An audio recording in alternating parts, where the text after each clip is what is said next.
kalau kita mau jujur Mas ya, hampir semua mall yang kita tahu isinya kan ya itu aja. Betul. Jadi di sini ada brand X, di situ ada X juga. Beda gitu. space aja, Pak. Ya cuma beda lokasi doang. Yang satu dekat rumah saya, satu jauhan. Gitu. Yang sini mungkin tempat gaul, yang sini kurang gaul. Gitu. Tapi kalau lihat substansinya nggak ada perbedaan. Nah, makanya di dalam pembangunan Sarinah ke depan. Hai sahabat Sonora, saya Anto hadir kembali di acara podcast Sonora. Dan edisi kali ini spesial, karena ini merupakan sesuatu yang pertama ya. Di podcast Sonora kita akan kupas mengenai brand and branding. Dan edisi kali ini spesial, karena kita akan bahas mengenai brand, khususnya pusat perbelanjaan yang berada di Jalan MH Tamrin, Jakarta Pusat. Pusat perbelanjaan ini sudah lama berdiri, sejak tahun 1966 dan merupakan inisiator dari proklamator kita Bung Karno. Dan namanya juga nama nuansa lokal nih. Karena kalau tidak salah, Bung Karno memberi nama Sarinah dari nama pengasuhnya dulu ketika masih kecil ya. Nah, cuma yang jadi pertanyaan, sejak tahun 1966 sampai dengan sekarang, Sarinah apakah masih relevan?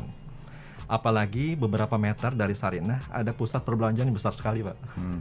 Besar sekali. Dari luar juga megah, isinya juga oke. Yang jadi pertanyaan, apakah Sarinah tetap relevan sampai dengan sekarang?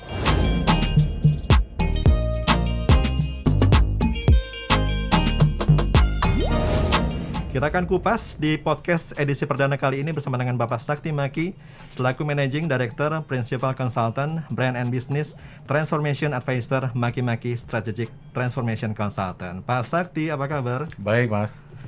Sehat Pak? Sehat, alhamdulillah baik. Sudah Semoga hampir Mas 1 juga sehat tahun nih. kita nggak ketemuan ya. Aduh, udah terlalu lama nih. Udah terlalu waktunya lama. kita ngobrol. Yang paling penting kita ketemu dan keadaan sehat semua Pak ya. Betul. Itu yang paling penting udah. Sehat sekarang adalah yang paling aset terbesar. Betul sekali Pak. Project terakhir apa Pak? Salah satu proyek yang sedang kita tangani sekarang ini adalah yang tadi disampaikan adalah Sarinah. Oke. Dan terkait dengan perjalanan daripada Sarinah yang memang udah cukup panjang. Betul. Sebetulnya saat ini muncul banyak pertanyaan. Apakah yang namanya mall gitu ya, itu masih relevan atau enggak sih? Gitu ya. Apalagi zamannya pandemi begini kan semuanya pada shifting gitu ya. Jadi kalau mereka mencoba untuk meresurreksi ini gitu ya, kembali dengan muncul bentuk yang sifatnya adalah fisik, itu jadi pertanyaan gitu, emangnya bakalan laku, emangnya oke gitu ya. Nah, jadi ini menjadi PR nih ya, dan kebetulan waktu itu Maki ditunjuk sebagai salah satu konsultan di antara beberapa konsultan yang lain. Ada konsultan bisnis, konsultan digital dan sebagainya. Tapi yang menarik sebetulnya dalam exercise ini adalah pertanyaan itu yang kita coba ulas dulu. Gitu. Masih relevan nggak sih? Gitu. Nah, nggak bisa juga dilepaskan bahwa Sarinah itu ada historinya. Betul. Jadi kita sekarang harus memisahkan Sarinah itu Mas dalam 2 unsur.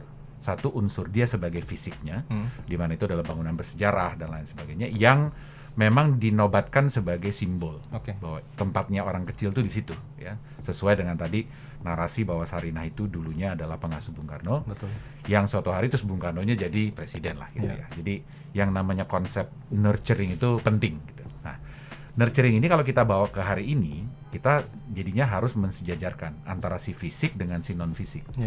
Fisiknya betul bahwa sekarang gedung itu sedang dilakukan transformasi dan sebagainya. Tapi sebetulnya yang paling penting adalah yang kita sebut dengan nyawanya, spiritnya. Ya. Spirit ini saya nggak mau kembali ke jargon yang umum lah gitu bahwa semuanya harus ada nyawa, bukan itu. Tapi nyawa di sini maksudnya adalah substansi yang bisa membuat dia bukan hanya hidup kembali, tapi dia berjaya kembali. Dan ternyata unsur-unsurnya itu banyak, ya, yang membuat kita jadi PR ini menjadi luar biasa. Yang pertama tentu ya ini adalah bisnis, ini bukan non-profit, ini bukan yayasan gitu ya. Jadi gimana tuh bisnis modelnya? Nah, bisnis modelnya mengalami perubahan yang cukup signifikan, dan ini kita harapkan akan menjadi implementasi direct. Ya. Gimana nanti di lapangannya? Kemudian yang kedua tentu adalah reputasi, karena kita tahu bahwa udah lama sekali, terutama di antara generasi yang sekarang ini. Banyak yang nggak tahu bahwa di dalam gedung Sarinah itu ada department store. Boro-boro tahu bahwa di dalamnya ada banyak barang-barang gitu ya, tapi emangnya ada department store di dalam kan gitu ya. Karena taunya yang di luar itu Mas. Biasanya kita makan doang Pak. Betul, ya kan di luar kita tahu lah ada beberapa brand-brand yang di luar itu, dan ya jujur aja lebih banyak yang internasional pula di situ gitu. Jadi kalau kita lihat dalam minimum dua unsur ini, kita tahu bahwa dua-duanya harus mengalami perubahan yang fundamental. Jadi jawabannya di mana? Yang pertama adalah business model. Business model itu tidak bisa hanya dari commerce yang datangnya dari fisik. Itu nantinya suatu hari paling itu kontribusinya cuma 10-20%. Nah, di mana tempat lainnya? Nah, tempat lainnya itu satu adalah yang sifatnya e-commerce. Tapi e-commerce juga nggak bakal besar juga kontribusinya. Itu mungkin sekitar 40-50%. Tapi ada unsur lain yang nggak ada urusannya dengan dua itu, yaitu terkait dengan data. Di mana horizon yang kita lagi lihat ini adalah bahwa tempat ini akan menjadi sebuah platform yang akan disikapi oleh dua pemain, ya, dalam hal ini para UMKM yang ada di belakang dan juga konsumen. Nah, platform yang di tengah inilah yang kemudian harus mengalami transformasi menjadi bentuk digital. Nah, tujuannya bukan ikutan stereotip apa-apa ngomongnya digital gitu. Tapi yang lebih penting adalah mengangkat bahwa di dalam digital platform ini nanti yang akan substansi yang akan besar itu adalah data. Di mana data-data ini sangat berguna, Mas, untuk dua sisi. Dari sisi UMKM dia bisa melakukan targeting dengan lebih baik. Dari sisi customer juga bisa tahu bahwa dia akan mendapatkan yang terbaik. Gitu. Jadi dalam konsep business modelnya pun kita sudah tahu bahwa in the future the main revenue driver tidak bisa lagi datang hanya dari toko yang fisik. Ya, itu hanya salah satu nanti. Dan celebration menggunakan gedung yang sekarang ini sebetulnya adalah bagian daripada inaugurasi keseluruhan supaya jelas terlihat. Gitu. Nah, itu yang pertama. Nah, bagaimana dengan brandnya? Bagaimana dengan konteks reputasi? Reputasi ini secara otomatis, Mas, harus melihat minimum dua sisi. Reputasi Sarinah sebagai pipeline daripada para pemain UKM dan sebagai pipeline untuk menjual produk-produk itu kepada konsumen. Nah, jadi ada dua sisi reputasi di sini. Dari sisi UMKM-nya sendiri, ini banyak PR, ya, banyak yang harus dibenahi dan tingkat relevansi rendah, jujur aja, gitu ya. Karena mereka merasa, saya nggak harus kok ke situ, masih ada kok pipa-pipa yang lain kan gitu.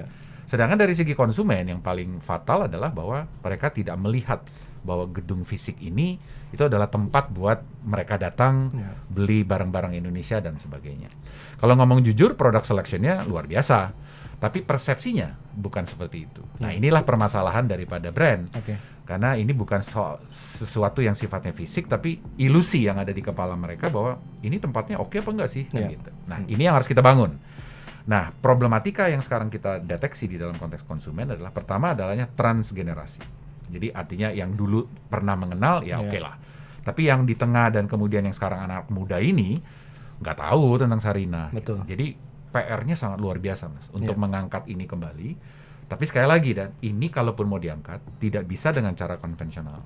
Caranya harus dengan, ya istilahnya kalau bahasa kita itu bold dan courageous. Jadi harus punya keberanian dan punya impact yang luar biasa. Dan itu hanya bisa dijawab, Mas, dengan menumbuh suburkan konsep tentang kebanggaan local product. Yang kita tahu lah ya, di beberapa tahun terakhir kita sudah mulai deteksi nih, baca gitu ya, dan antusiasme inilah yang harus kita kapitalisasi untuk kepentingan semua pihak sebetulnya. Sekarang memang sedang hype, Pak, ya? Iya, betul. Khususnya anak-anak muda menggandrungin yang namanya brand lokal. Jadi anak-anak muda ini surprisingly sekarang melihat betapa pentingnya kita menghargai produk-produk kita sendiri, tapi dengan catatan. Jadi mereka itu rupanya jeli juga. Saya mau menghargainya, tapi kamu buktikan sama saya, kamu patut saya hargai, gitu kira-kira. Nah, bahasa yang sangat famous ini itu diangkat oleh salah satu kawan kita juga namanya Mas Handoko. Mas Handoko tuh banyak cerita ya tentang konsep traceability, locality dan sebagainya. Dan ternyata konsep ini sangat-sangat penting dilihat oleh si konsumen atau publik yang the younger generation. Karena mereka mau tahu gitu loh, kalau saya pegang barang ini, saya makan barang ini, saya mau tahu ini datangnya dari mana. Itu urusan lingkungan kamu urusin nggak? Urusan sosialnya diurus nggak? Dan sebagainya gitu. Jadi panjang, Mas, perjalanannya, dan hype ini sekarang sedang sangat luar biasa. Jadi inilah momentumnya. Karena kalau nggak salah, saya pernah baca historinya. Sarinah itu ketika digagas oleh Bung Karno, Bung Karno itu menginginkan ada sebuah pusat perbelanjaan modern yang menjadi semacam etalase brand-brand lokal. Sehingga turis wisatawan mancanegara ketika datang ke Indonesia, khusus Jakarta, Sarinah tempatnya. Nanti kedepannya seperti itu, Pak Sabtu. Ya, jadi begini, kalau dulu memang kebutuhan tentang international perspektif ataupun pembangunan terhadap international market, itu dirasa perlu karena memang Sarinah sejujurnya pada waktu pertama kali dia muncul, itu dianggap the most modern retail department store bukan hanya di Indonesia tapi juga di Asia. Nah, kekuatan ini kan pertanyaannya sekarang, oh ini udah redup banget nih. Betul. Gitu ya. Dan ya karena satu dan lain hal lah ya, dia jadi redup. Nah, jadi kalau kita mau balikin dia ke dalam limelight seperti itu, problematikanya menjadi lebih besar. Bahwa membawa yang dulu pernah mengenal Sarinah itu satu tantangan tersendiri. Jadi artinya mereka nanti datang lagi, oh ya saya masih lihat, oh Sarinahnya udah begini misalnya gitu ya. Tapi ini kan bukan customer terbesar, Mas. Karena customer terbesar itu adalah the younger generation. Betul. Kan, baik di sini maupun di luar. Nah, kita melihat bahwa narasi utama tentang Sarinah sendiri yang tadi kita bicarakan bahwa Sarinah itu adalah pengasuhnya Bung Karno dulu. Nah, konsep nurturing yang dibawa dia sebagai caretaker ya daripada Bung Karno waktu masih kecil inilah yang kemudian kita transform ke dalam pembangunan daripada brand Sarinah ke depan. Mulai dari misalnya gitu, salah satu contoh adalah cara kita mengkurasi, Mas, produk-produk. Nah, yang mengkurasi itu nggak bisa cuman Sarinah sebagai institusi, tapi Sarinah harus menyusun serangkaian tim di mana isinya, Mas, adalah para ahli, ahli di bidang-bidangnya. Kalau misalnya tentang fashion ya, yang ahli-ahli di fashion itu harus menjadi kuratornya. Kenapa? Karena substansinya kepada publik adalah, loh kan sudah dikurasi oleh yang terhebat, oleh yang terdepan dan yang paling berpengalaman kan begitu.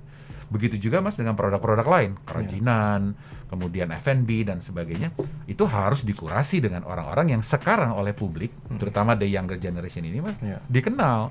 Nama-nama itu muncul semua kan gitu ya. Jadi, wah, kalau sudah pernah dikurasi dia, oke dong kan gitu. Inilah, Mas, momentum yang harus kita pakai. Jadi Sarinah tidak bisa menjalankan dengan model yang lama. Sekedar merenovasi, bikin toko bagusan, terus orang pasti datang.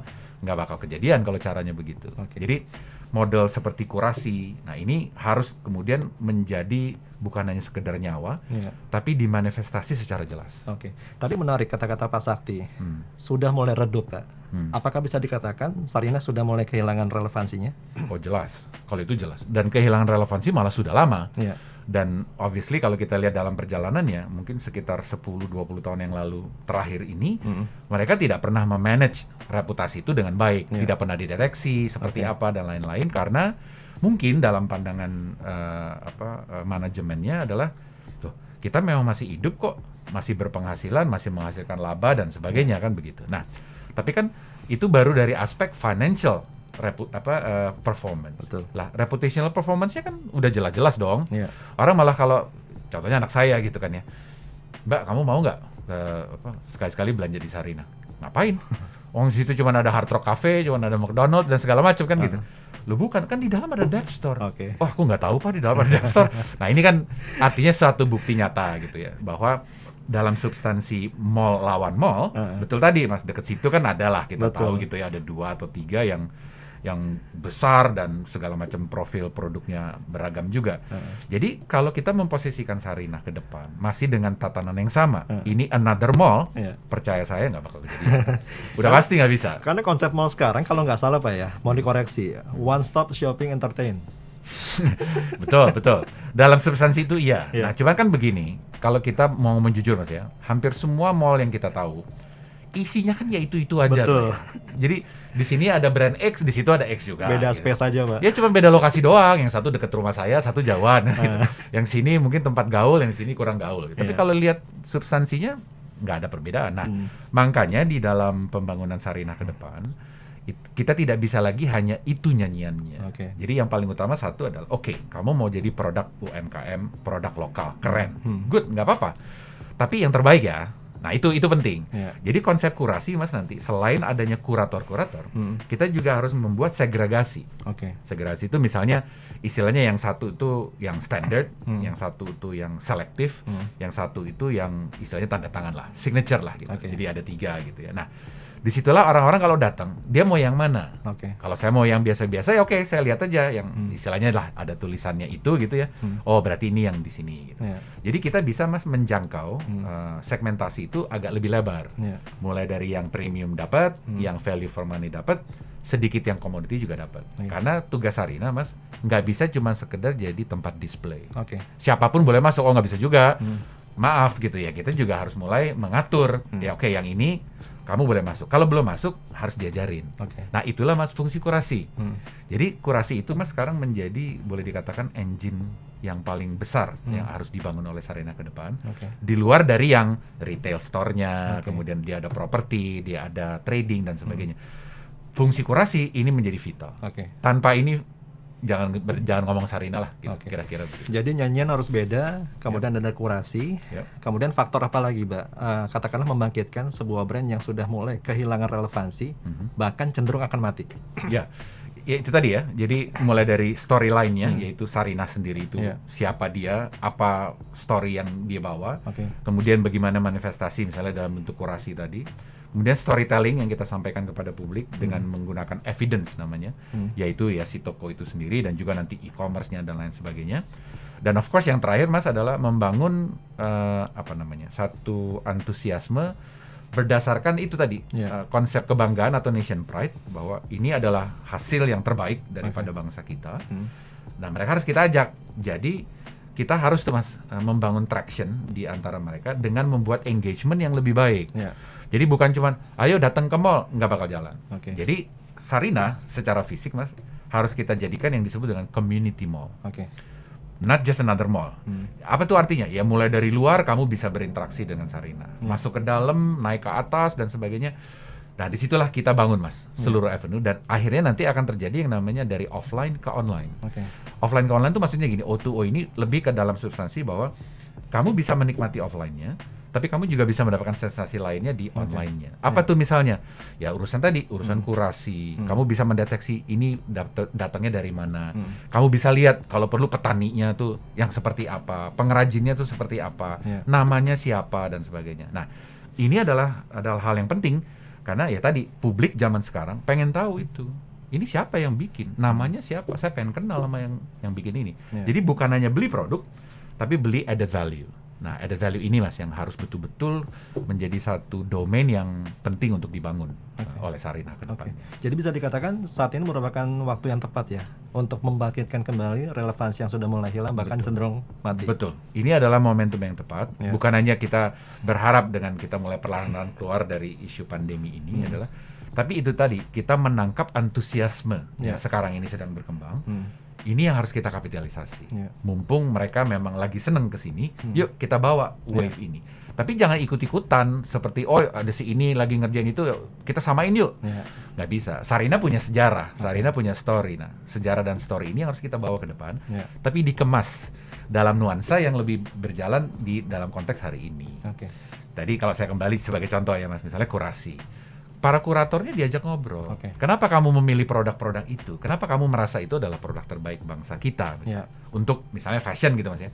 Nah cerita itu mas, itu adalah yang paling bermakna. Dan publik senang dengan itu. Oh itu tuh ceritanya. Oh dia begitu tuh ceritanya. Nah jadi kembali ke pemikiran brand sebenarnya substansinya. Brand is about storytelling. Nah kita mau jual story apa nih kepada publik? Kalau cuma sekedar etalase barang ya maaf lah kan gitu. Nggak bakal kejadian lah. Cuma challenge-nya ini kan situasinya berbeda Pak ya. Situasi serba pandemi.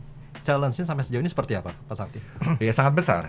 Tentu yang pertama adalah soal fisik ya, physicality. Jadi apakah dia mau datang atau tidak ya. Tapi kan kita sudah mulai melihat sekarang kan gerakannya bahwa orang juga sudah mulai banyak di jalanan lah ya. Di jalan itu maksudnya bukan sembarangan, tapi maksudnya udah mulai pergi ke mall. Tingkat kedatangan visitasi ke mall juga mulai meningkat. Transaksi belanja sudah mulai kelihatan meningkat gitu ya. Jadi artinya udah jelas nih arahnya udah ke sana. Ditambah sekarang proses vaksinasi dan lain sebagainya. Kemudian kesadaran tentang prokes juga lebih baik. Kita berharap bahwa dengan munculnya barang yang baru ini atau yang sudah direnovasi ini bisa menjadi satu daya tarik. Tapi tentu ini bukan daya tarik utama. Ini daya tarik awal. Nah, daya tarik lainnya yang tadi cerita-cerita tentang kurasi, kemudian nanti kita akan bangun yang namanya seperti Sarina Pandu ya, semacam academy gitu loh Mas. Jadi kalau barangnya belum bisa diterima gitu ya. Dia nanya, "Tuh saya mesti gimana dong?" Nah, Sarina Pandu ini nanti akan ngajarin. Gini loh caranya supaya kamu bisa masuk ke seleksi yang lebih baik. Jadi peran Sarina sekarang jadi dua, bukan hanya sekedar mempresentasikan barang-barangnya, tapi dia bisa mengajak para pemain pelaku-pelaku UKM untuk lebih mudah untuk melakukan itu dengan tadi soal pandunya, jadi di proses akademisasinya itu sehingga dia menjadi lebih baik. Dan kemudian yang juga penting adalah soal data. Jadi misalnya, Pak, saya mau spesifik nih, saya mau jualan ini ke orang-orang tertentu. Nah, karena dia mulai mengakuisisi data, terjadilah matching. Oh, antara saya mau jual spesifik nih, saya mau jual ke 100 orang misalnya. Itu jadi bisa dilakukan. Sehingga ini menjadi platform yang dicari lah. Kira-kira begitu. Wah, ini bicara mengenai transformasi Sarinah panjang sekali, Pak ya. Betul. Yang jelas ada banyak reason kenapa kita harus membangkitkan brand kita, khususnya brand yang sudah kehilangan relevansi bahkan cenderung akan mati. Nanti kita lanjut lagi ya di episode berikutnya. Teman-teman dan sahabat Sonora, jangan lupa like dan subscribe channel YouTube-nya Sonora @sonorafm92.